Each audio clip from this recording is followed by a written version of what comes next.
The rain began the moment I entered Black Hollow Cemetery, as if the sky itself was mourning something older than death. Cold wind moved between crooked graves like whispers trying to escape the soil. Every step toward my Uncle Elias's funeral felt heavier, as though the ground wanted to keep me there forever. The cemetery looked unchanged from my childhood, yet it felt wrong in ways I couldn't explain. Rusted fences leaned inward, and broken headstones were swallowed by moss and time. Even the trees seemed twisted toward the graveyard instead of away from it. Only a few townspeople attended the burial, standing far apart as if afraid of one another. No one spoke during the service, not even when the coffin was lowered into the muddy earth. Their eyes kept drifting toward the darker corners of the cemetery. My Uncle Elias had raised me after my parents died in a house fire I barely remembered. The people of Black Hollow always avoided him, crossing the street when he appeared. As a child, I thought it was superstition, nothing more. He often wandered the cemetery at night, returning home covered in dirt and silence. I once asked him why he went there, and he only said that some places should never be left alone. After that, he never answered my questions again. The priest rushed through the final prayers with shaking hands and a broken voice. He avoided saying Elias's name directly, as if it might summon something. Before leaving, he pressed a silver cross into my palm and told me to leave before nightfall. When the crowd dispersed, I remained alone beside the fresh grave. The rain had stopped, but the air stayed heavy and cold. Silence pressed down on the cemetery, like a lid sealing something inside.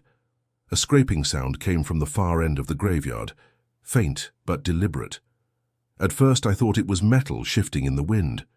Then it came again, closer, like something moving under the earth. I followed the sound toward the oldest graves, where the ground had collapsed in places. Broken statues leaned over the path like silent witnesses. The atmosphere grew colder with every step I took. An angel statue stood near a cracked tombstone covered in roots and moss. Its face was split cleanly in half, as if struck by something unnatural. Beneath it, the ground shifted slightly. The tombstone moved again, slowly sliding across wet soil. Beneath it, metal groaned like chains dragged through stone. My breath caught as I realized something was opening underground. I cleared away dirt and exposed a rusted iron hatch hidden beneath the grave. Strange symbols covered its surface, too sharp and precise to be natural corrosion. I recognized them from Elias's old notebooks. A memory surfaced of nights when I was young, hearing distant screams from outside the house. Elias would lock every door and refuse to explain anything. He only warned me never to follow the sound of bells underground. The rain suddenly stopped entirely, leaving the cemetery unnaturally still. Even the wind disappeared, as if the world itself was listening. Then a bell rang, deep beneath my feet. The iron hatch slowly opened on its own, revealing darkness that felt alive. Cold air rose from below, carrying the smell of damp stone and decay. Another bell echoed, closer this time. Fear told me to run, but something deeper kept me rooted in place. I grabbed the ladder beneath the hatch and began descending into the darkness. The graveyard vanished above me like a closing eye. The tunnel below was ancient, carved from stone soaked in moisture and rot. Water dripped steadily, each drop echoing like footsteps behind me. The deeper I went, the more it felt like I was being followed. My flashlight revealed walls covered in black stains and fading red symbols. Rusted hooks lined the passage where lanterns once hung. Everything felt abandoned, but not forgotten. The air grew colder as the tunnel descended deeper underground. A thin fog crawled across the floor despite the lack of wind. My breath echoed too loudly in the narrow space. Bones appeared in clusters along the tunnel edges, half buried in dust. Some were animal remains, but others were clearly human. Many skulls carried carved symbols identical to the hatch above. I recognized those markings from Elias's hidden journals, pages he never let me fully read. He spent nights copying them while whispering to himself. Whenever I entered, he hid everything immediately. Whispers drifted ahead in the tunnel, soft and overlapping like broken prayer. The voices spoke in reverse patterns that made no sense. Still, they felt familiar in a disturbing way. I stopped walking and listened as the whispers briefly grew louder. Then they stopped all at once, leaving absolute silence. That silence felt more threatening than the noise. A scraping sound erupted behind me, sharp and sudden in the darkness. I turned quickly, But nothing was there except the tunnel. Still, I felt something moving just out of sight. The sound continued, dragging slowly along stone, circling behind me. I forced myself forward, though every instinct screamed to turn back. The tunnel sloped downward even further. Wooden beams appeared, supporting sections of the collapsing underground structure. The deeper passage looked like it had been reinforced long ago. Something important was buried below.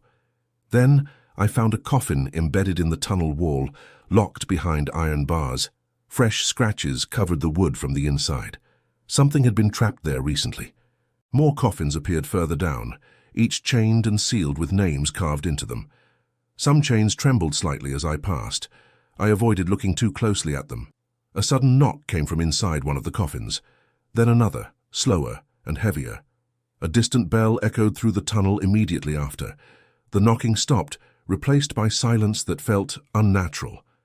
I realized something was ahead, waiting in the darkness. A door creaked open somewhere deeper. The tunnel widened into a massive underground chamber carved from black stone. Towering arches disappeared into darkness above. Rows of broken pews stretched across the floor. A hidden church stood beneath the cemetery, preserved in impossible condition. Candles still burned weakly, though no one tended them. Dust covered everything except the flames. Stained glass windows were cracked and darkened with age. The faces of saints were scratched away completely. Only hollow outlines remained.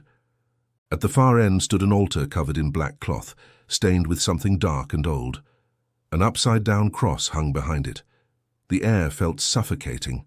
Footprints crossed the floor, fresh against the dust. Someone had been here recently. The trail led toward a narrow hallway beside the altar. I followed the footprints into a corridor lined with rotting prayer books. Torn robes hung like forgotten memories on rusted hooks. The air smelled older here. A prayer room opened at the end, filled with photographs and broken relics. Dust covered everything except the center table. Something had been disturbed recently. I froze when I saw Elias in the photographs, standing beside priests. The images showed him unchanged despite the apparent age. The church behind him looked alive. One photograph slipped from the table and landed face down. I turned it over slowly, already fearing what I would see. My fear was justified. People knelt before the altar, while bodies hung above them in the image. The scene showed ritual and massacre intertwined. The church was never safe. A message written in Elias's handwriting covered the back of the photo. It said something answered their prayers beneath the altar, something they could not control. A faint choir echoed through the church, suddenly growing louder. Shadows filled the pews where none had been before. I realized I was not alone. Figures in black robes sat motionless among the pews. Their heads were lowered, as if praying endlessly. The sound of singing filled the air. One figure lifted its head, revealing empty, rotting sockets. Worms moved where eyes should have been. The others followed slowly. Every figure turned toward me at once. The singing stopped immediately. Silence replaced it like a trap snapping shut. A priest emerged from behind the altar, stitched eyes sealed shut. He carried smoke that smelled like burning graves. The congregation bowed to him. He spoke as if he had known me forever. He said Elias had once protected the seal. Now that duty had fallen to me. The floor trembled as something moved beneath the church. Chains tightened somewhere below. The priest smiled without eyes. He led me toward a hidden staircase beneath the altar. Below it waited something far worse than the church above, something alive. The stairs descended into a chamber filled with ancient markings and burning skulls. A pit lay at the center, chained and sealed. Something was inside. Eyes opened in the darkness below, enormous and burning. The chains strained violently under its movement. The air grew hot with breath. The priest revealed the final key was missing, stolen by Elias. I realized the silver cross held it hidden inside. Everything pointed back to me.